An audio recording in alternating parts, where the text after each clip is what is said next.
안녕하세요. 다윗이 밧세바로 인해 범죄하고 죄를 덮기에 애씁니다. 오늘 본문은 사무엘하 11장 1절에서 13절입니다. 1절.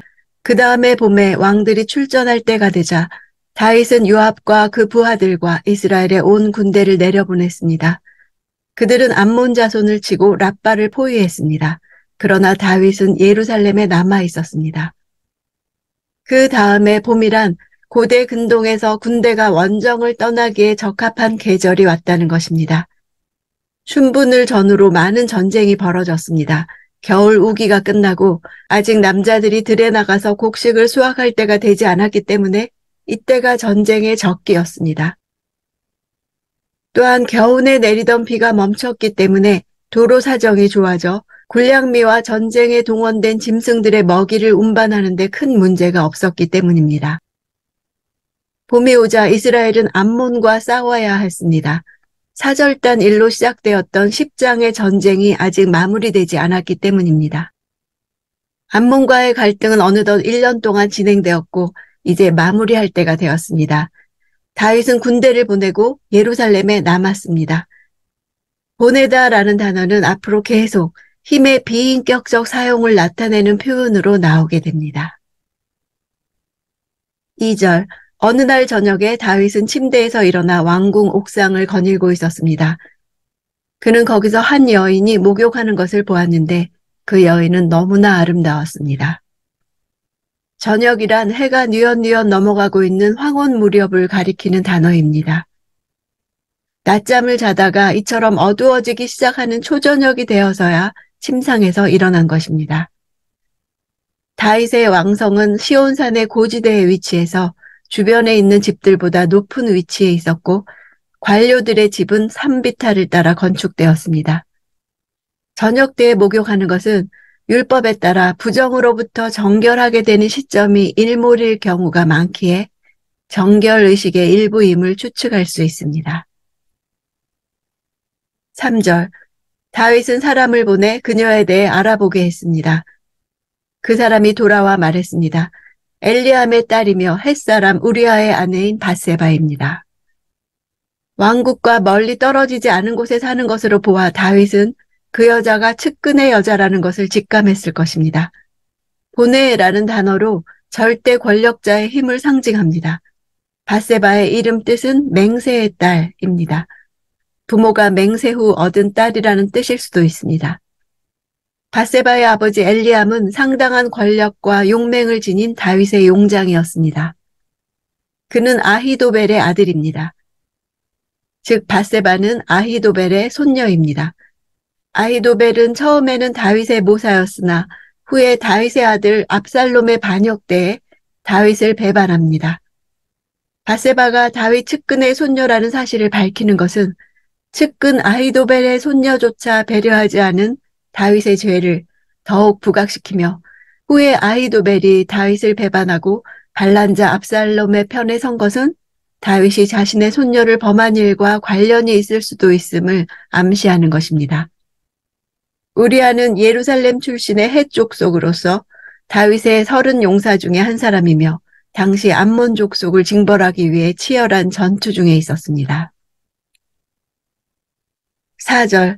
다윗은 사람을 보내 그 여인을 데려오게 했습니다. 그때 마침 그 여인은 부정한 몸을 씻은 뒤였습니다. 그래서 다윗은 여인과 함께 잤고 그 후 여인은 집으로 돌아갔습니다. 보내다라는 동사를 반복함으로 다윗의 행동이 절대 권력자의 행동임을 보여주고 있습니다. 군대를 보내고 사람을 보내 여자를 알아보게 하고 사람을 보내 여자를 데려오게 합니다. 사람을 보내야 할 때 복수형입니다.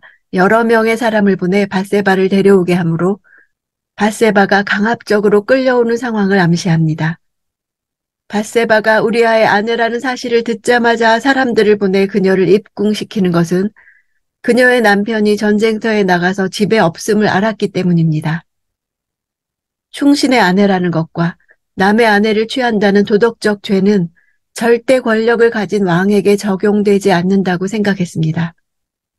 자신의 권력이면 안 되는 게 없다고 생각했습니다. 우발적인 충동에 의한 것이 아니라 할 수 있다고, 해도 된다고 생각해서 벌인 의도적인 범죄였습니다. 데려오다 하는 동사는 잡다, 잡아채다, 취하다 등 강제로 끌어왔음을 강조합니다. 부정한 몸을 씻은 뒤였다는 것은 월경 중에 있는 여인은 7일간 부정하며 그 이후에야 정결케 되어 정결 목욕을 할 수 있었고, 이것을 밝히는 것은 다윗이 밧세바가 임신한 아이의 아버지라는 데 의심의 여지가 없다는 것입니다.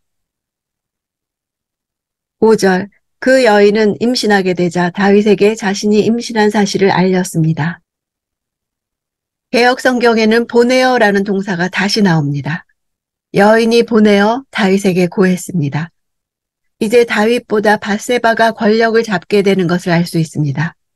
남편이 없는 중에 임신한 것은 밧세바에게 심각한 위기였습니다. 다윗도 자신의 범죄 행각이 천하에 드러나게 되는 심각한 위기 상황이었습니다. 이스라엘에서는 왕이라 할지라도 율법의 규정에서 결코 예외가 될 수 없었기 때문입니다. 6절, 그러자 다윗은 햇사람 우리아를 보내라고 요압에게 전했습니다. 요압은 우리아를 다윗에게 보냈습니다. 우리아는 여호와 종교로 개종한 신실한 이방인이었습니다. 다윗 정권은 처음부터 출신에 상관없이 사람을 등용했습니다. 기름 부음을 받은 다윗이 이방인 우리아만 못하다는 사실을 강조하기 위해 이 이야기에서 우리아가 햇사람이라는 사실이 7번이나 나옵니다. 본에다가 이 문장에서 2번이나 나옵니다. 간음죄를 은폐하기 위한 다윗의 간악한 행동이 묘사됩니다. 7절, 우리아가 오자 다윗은 요압의 형편이 어떠한지, 군사들은 어떠한지, 싸움의 상황은 어떠한지 그에게 물었습니다. 원문을 직역하면 다윗은 요압의 평강과 군사들의 평강과 싸움의 평강을 물었다입니다. 샬롬이 3번 등장하고 있습니다. 다윗이 전쟁 중에 있는 군사들의 평강에 깊은 관심을 가지고 있는 것처럼 말합니다. 그러나 역설적이게도 평강을 파괴하는 자는 바로 다윗이었습니다. 다윗은 하나님과 자신과의 평강과 한 가정의 평강과 왕국의 평강을 깨뜨렸던 것입니다. 9절, 그러나 우리아는 집으로 내려가지 않고 왕궁 문 앞에서 자기 주인의 부하들과 함께 잤습니다.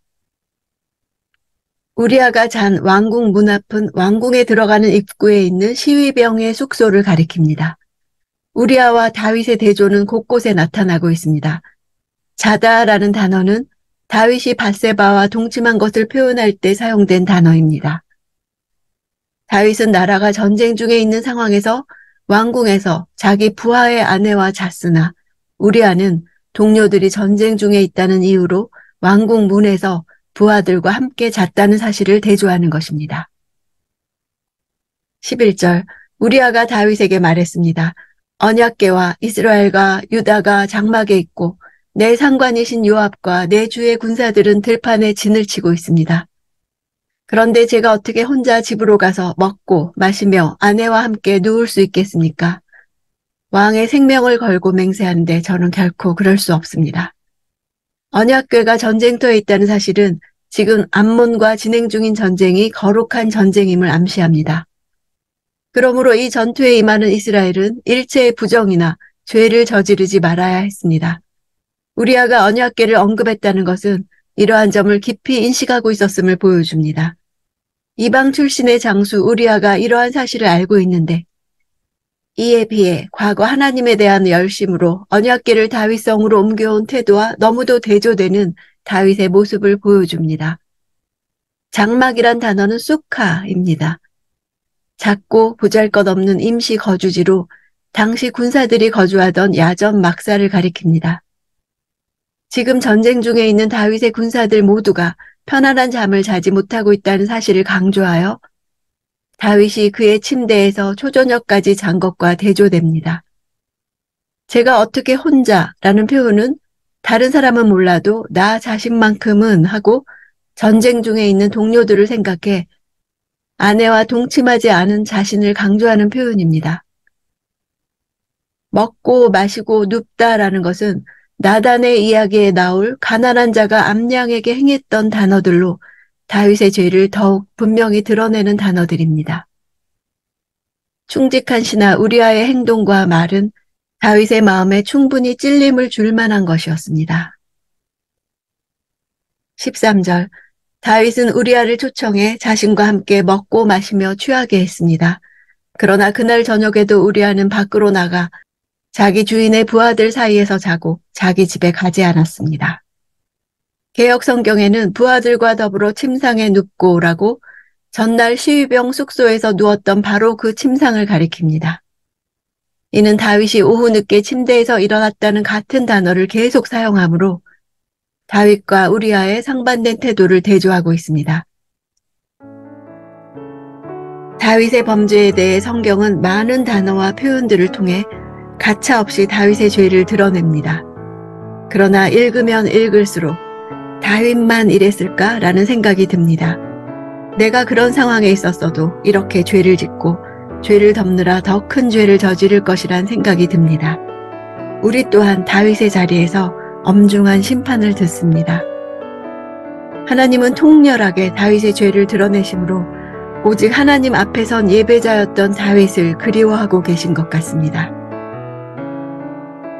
정욕을 제어하지 못할 때 죄가 드러날 위기에 예배의 자리에 들어갔다면 죄를 숨기기 급급하던 마음에 제동이 걸렸을 것입니다. 하나님이여 내 속에 정한 마음을 창조하시고 내 안에 정직한 영을 새롭게 하소서. 나를 주 앞에서 쫓아내지 마시며 주의 성령을 내게서 거두지 마소서. 후에 다윗이 드린 기도를 오늘 드리기 원합니다.